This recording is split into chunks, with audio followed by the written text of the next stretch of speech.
Bismillahirrahmanirrahim. Assalamualaikum warahmatullahi wabarakatuh dan salam sejahtera. Baik, jumpa lagi kita di kelas yang ke-9 lah bersama Cikgu. Baik, hari ini kita akan sambung lagi pembelajaran kita iaitu nilai nilai kalori makanan. Apa itu maksud kalori? Kita belajar kan, kadang kita beli makanan, di bungkusan makanan itu ada ditulis kalori, nilai kalori makanan. Jadi apa itu kalori makanan? Okey, baik kita tengok. Baik, karbohidrat, protein dan juga lemak menghasilkan kuantiti tenaga yang berbeza apabila dibakar. Bermaksud apa? Sumber tenaga yang kita dapat sebenarnya dapat daripada mana? Daripada kelas makanan karbohidrat, protein dan juga lemak. Yang paling banyak lemak. Tenaga 2 kali ganda karbohidrat. Yang paling sedikit sini protein lah. Yang kedua paling banyak adalah karbohidrat lah. Yang tiga protein. Ketiga-tiga kelas makanan ini kalau kita ambil istilahnya dibakar lah. Kita akan dapat tenaga. Jadi macam mana kita nak ukur jumlah tenaga? Contohlah kita makan apple. Berapa tenaga kita dapat? Macam mana nak kira? Apakah unit yang ukuran untuk ukur tenaga yang kita dapat itu? Jadi kita akan tengok jumlah tenaga yang dibebaskan apabila 1 gram makanan dibakar dengan lengkap di dalam badan disebut. Dalam badan kita lah disebut sebagai nilai tenaga ataupun nilai kalori. Ukurannya ialah 1 gram makanan dibakar. Sebenarnya makanan-makanan ini macam mana dia tahu, bagaimana manusia ataupun saintis tahu nilai kalorinya tu? Makanan ini akan dibakar. Dibakar di dalam apa? Di dalam kalorimeter bomb. Istilah alat lah, alat pengukuran itu. Jadi letak 1 gram bakar. Berapa nilai tenaga yang terhasil? Di situ ukurannya. Dalam kalorimeter bomb. Jadi samalah bila contohlah kita bakar dapat 500 joule. Jadi kalau kita makan untuk 1 gram itu, maksudnya badan kita juga akan dapat 500 joule tenaga. Begitulah konsepnya. Betul lah istilahnya dibakar dengan lengkap di dalam badan. Badan kita memang boleh bakarkan. Maksudnya begitulah istilahnya.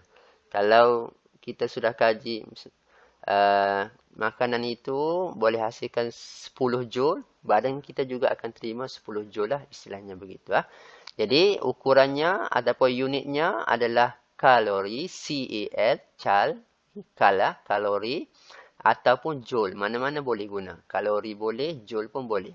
Cuma nilainya berbezalah kalori dengan joule. Okey, bagaimana nisbah yang digunakan? Okey. Baik. 1 kalori bersamaan dengan 4.2 joule. Maksudnya kalori, nak pergi kepada joule. Dua-dua adalah unit tenaga.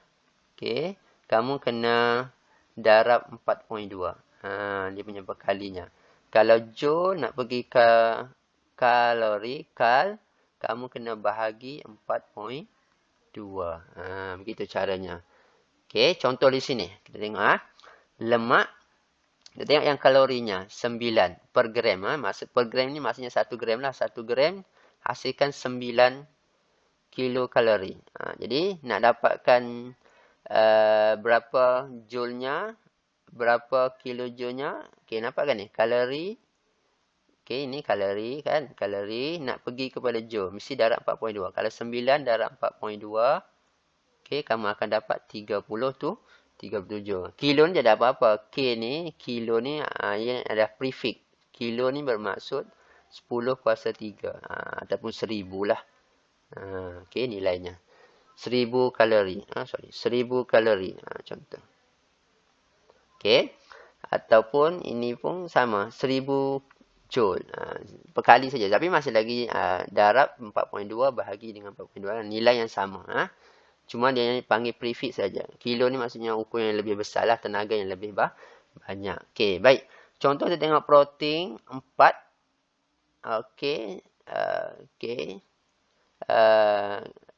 Kilokalori.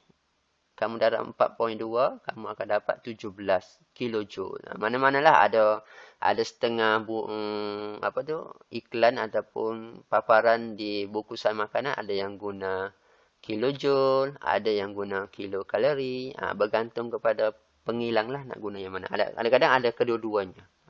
Okey, rujukan masing-masing. Sama saja. Yang itu adalah unit bagi ukuran tenaga. Berapa makanan ataupun berapa jumlah tenaga yang kita dapat bagi setiap 1 gram makanan yang kita makan. Okey, boleh faham kan? Maksudnya badan kita memerlukan contohlah 1000 joule tenaga untuk pagi contoh. Jadi kamu boleh tahu sudah. Kamu perlu ambil sarapan tu apa? Sebab di setiap bungkusan makanan tu ada dinyatakan kan berapa tenaga setiap kamu ambil untuk 100 gram hidangan dan sebagainya. Jadi kamu boleh kira lah. Jadi kamu boleh kira siap-siap berapa portion, berapa jumlah yang perlu ambil, apakah jenis makanan yang perlu diambil untuk cukupkan kalori tadi. Maksudnya begitu. Jadi kalau orang yang jaga badan, jaga betul-betul kesihatan, dia akan ambil perhatian lah. Setiap bungkusan yang dimakan tu dia akan kira berapa nilai kalori yang perlu diambil oleh badan dan juga perlu dikeluarkan semula supaya badan kita ni sihat. Itu adalah contoh pemakanan yang sihat lah. Okey, baik, seterusnya. Okey, kita tengok aktiviti 3.2. Sekarang kita nak menganggar nilai kalori makanan. Ni berdasarkan makanan yang sudah dibagilah. Okey, contoh senaraikan minuman sarapan. Okey, ni contoh sarapan ada nasi goreng, ada pisang berangan, sedap ni, ada susu. Okey, kita nak kira kalau kita ambil nasi goreng, pisang berangan, susu ni berapa jumlah tenaga yang kita dah dapat. Jadi contoh dibagi di sini, satu pinggang 330 gram, dia sudah bagi siap-siap 640 kalori. Okey, pisang berangan ambil 2 biji, lebih kurang 120 gram, kita dapat 120 kilokalori. Okey, susu 1 gelas 250 ml, kita dapat 130. Bagaimana nak tahu jumlahnya? Jumlah nilai kalori berapa? Senang saja. Jadi nak tahu jumlah, kamu hanya perlu tambah jumlah kalori ataupun tenaga. Okey, kamu hanya perlu tambah saja. Jumlahkan semua. Jumlahkan semua. Okey. Okey, macam mana jumlahkan semua? Okey, sini contoh 640 tambahlah dengan 120 tambahlah dengan 130, maka kamu akan dapat berapa? 4, 5, 6, 7, 8, 9. Okey, belakang 90.